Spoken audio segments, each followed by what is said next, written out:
al corazon de Common Core. Helping Spanish heritage speakers and language learners get at the heart of Common Core. Presented to you by escuelatom.com, where we seek to empower language learning and instruction one beat at a time. Reading anchor número 2. Before we get started, I gotta say it. I have to say it. Ya basta. Enough already. That means it's time for us to examine some quantitative data and achieve more than any other statistic could ever predict. We first need to look at what's going on in the world, see especially what's going on in the world of education, and make a decision adentro, on the inside, that we will achieve, lograr la excelencia educativa más than what any possible statistic could ever say. So let's take a look at this quote made by UNICEF. It states, 1 child in 4 grows up not knowing how to read. I repeat, 1 child in 4 grows up not knowing how to read. Reading is essential, and this is a fact that this quote is not solamente para los Estados Unidos, los niños de América. Es de los niños de todo el mundo, y por eso what happens in otra parte del mundo has an effect on us and vice versa. So this is very important for us to realize what's going on in the area of literacy specifically and reading comprehension. Let's break that quote down a little bit more. So that means that 25% of children cannot read. O se dice en español, 25% de los niños no puede leer. This is a problem, everybody. Let's take a look at this picture. ¿Cuántos niños hay en esta foto? Vamos a contar.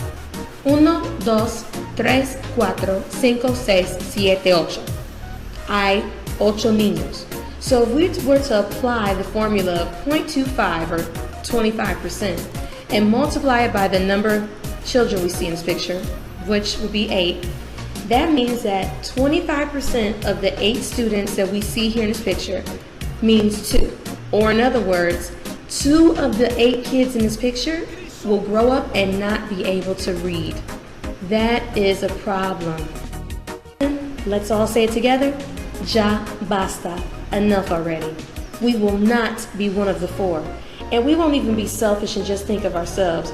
Not only will we not be part of the 4 or part of that 25% that can't read, we will help our classmates, our friends, our neighbors, and our family so that they too can be part of the 75% that can read. And hopefully one day we can raise that bar to 100%. So now that we know what's going on, we've examined some quantitative data, we've looked at a quote from UNICEF.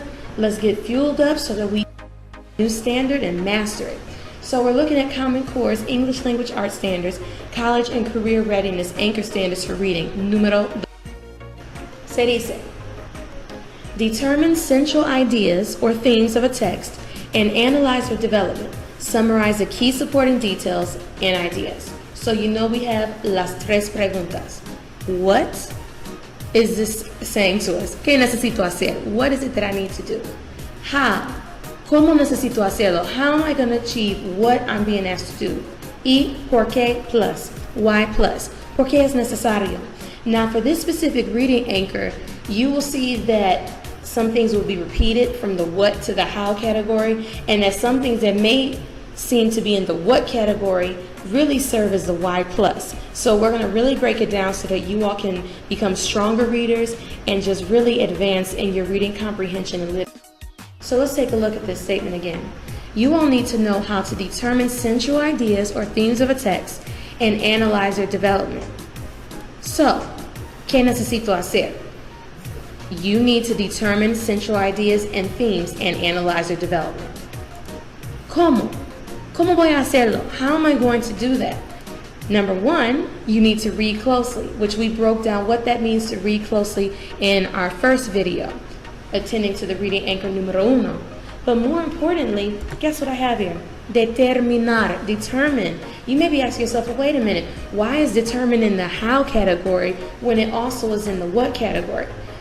Our next slide will break that down further to you, because if you do not know how you need to determine and what it actually means to determine, then you will not be effective in determining the central ideas and themes.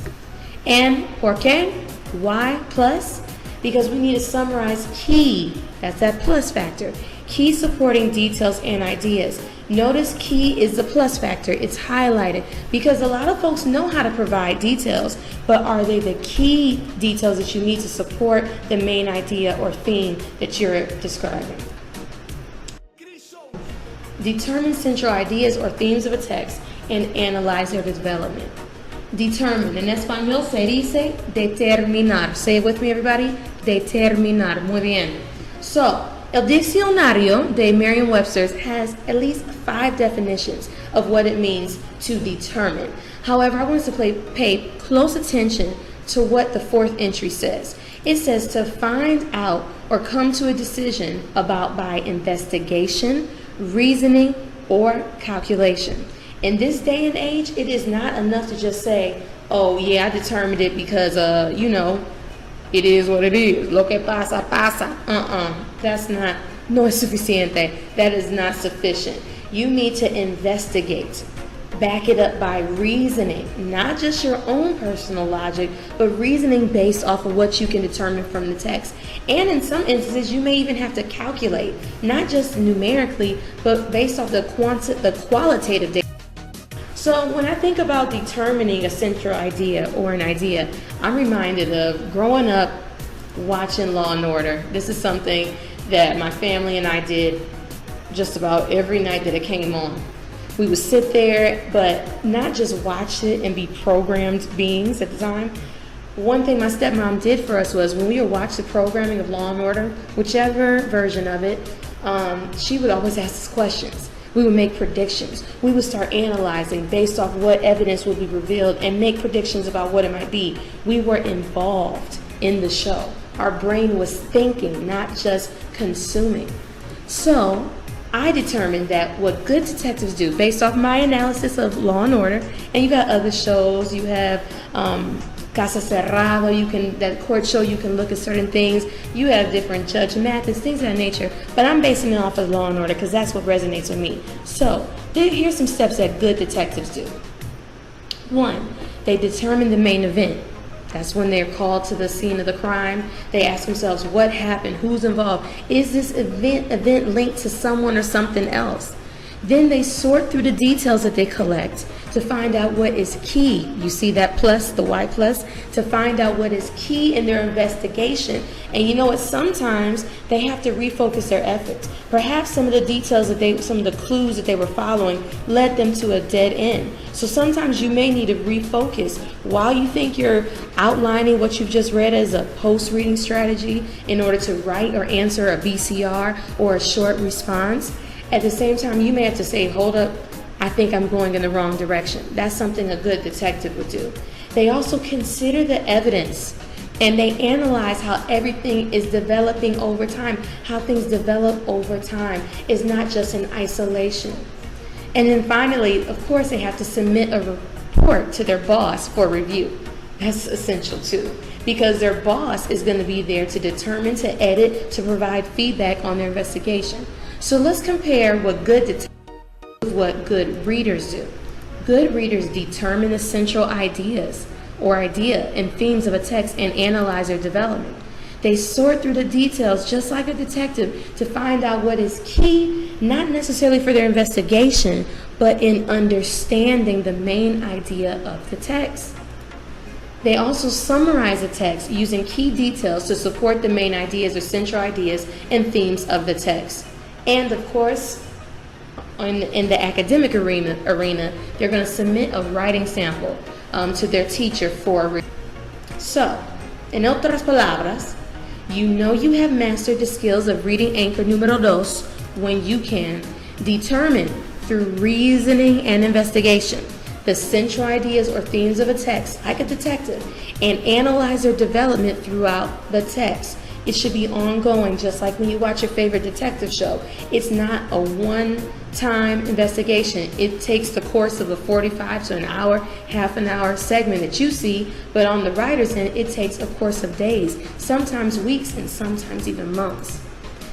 You also know you've mastered Reading Anchor 2 when you can sort through those details like a good reader, like a good detective, in order to find out what is key. Key things are what are things that are noteworthy or relevant in understanding the main idea and or theme of the text. And when you can summarize the text using key details to support the main ideas of the text. That's the reason why I put summarize under the why plus porque es necesario category, because if you know that you just have to summarize without considering what steps you need to take in order to summarize, then you will not be an effective reader in speaking and or writing. So, finally, you want to be able to submit your findings, your summary, to your teacher or your peers or others for review. And hopefully if you do all that, one day maybe you can end up like Munchin. He's real suavecito. Hope you've enjoyed this Reading Anchor 2 breakdown of the Common Core College and Career Readiness Anchors from Al Corazon de Common. We'll see you next time. Teachers, be sure to check out escuelaton.com, por favor, because if you visit this website, it's a wonderful platform that offers you tons of materials and resources for you and for your students that can help you motivate your students, engage them in the target language, and so that you can ultimately aid them in their second language development. Y también, please check out Comprendo. If you like how we're breaking down these reading anchors para los estudiantes hispanohablantes y también para los estudiantes que están en sus clases de español, you need to check out Comprendo, Common Core en la clase de español, where you get 10 CCSS-Aligned Learning Tasks for Spanish language learners. Every single learning task comes with an overview. It has worksheets for students before, during, and after reading questions, and it always has a writing prompt at the end. Some even have two, depending on what anchor we're talking about.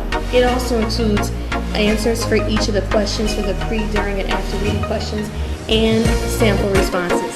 So, see you next time on Al Corazon de Common Core. Adios!